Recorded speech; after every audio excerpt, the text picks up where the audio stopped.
किसी गांव में एक किसान रहता था। उसका नाम कमलू था। उसके 7 बेटे थे। उसके 7 बेटों के बीच गहरा प्रेम था। उसी गांव में हीरा किसान भी रहता था। उसके 3 बेटे थे। वे छोटी छोटी बातों पर लड़ते रहते थे। हीरा उन्हें बहुत समझाता था कि भाइयों को आपस में लड़ना ठीक नहीं है। उन पर हीरा की बात का कोई प्रभाव नहीं पड़ता। एक दिन हीरा ने अपने तीनों बेटों से कहा, देखो, तुम्हारे गांव में ही कमलू किसान के 7 बेटे भी रहते हैं। वे आपस में कभी नहीं लड़ते। उनसे सीखो। यह सुनकर उन तीनों का सिर शर्म से झुक गया। उन्होंने आपस में लड़ना छोड़ दिया। एक बार भयंकर सूखा पड़ गया। खेतों में कोई पैदावार नहीं हुई। कमलू के 7 बेटे शहर नौकरी करने चले गए। उन्होंने जो भी धन कमाया उसे आपस में बांट दिया। वे सुखपूर्वक रहने लगे। एक दिन महर्षि नारद पृथ्वी का भ्रमण कर रहे थे। उन्होंने कमलू के 7 बेटों के प्रेम की बातें सुनी। वे कुछ समय बाद स्वर्गलोक चले गए। स्वर्गलोक में देवताओं का किसी बात पर मनमुटाव हो गया। उन्होंने आपस में बातें करना भी बंद कर दिया। नारद देवताओं से बोले, आप लोग देवता होकर भी आपस में लड़ रहे हो।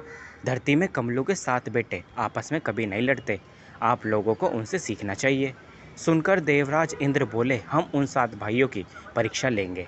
इंद्र महात्मा का रूप धारण कर कमलू के घर पहुंच गए। वह सबसे पहले कमलू के बड़े बेटे के पास गए।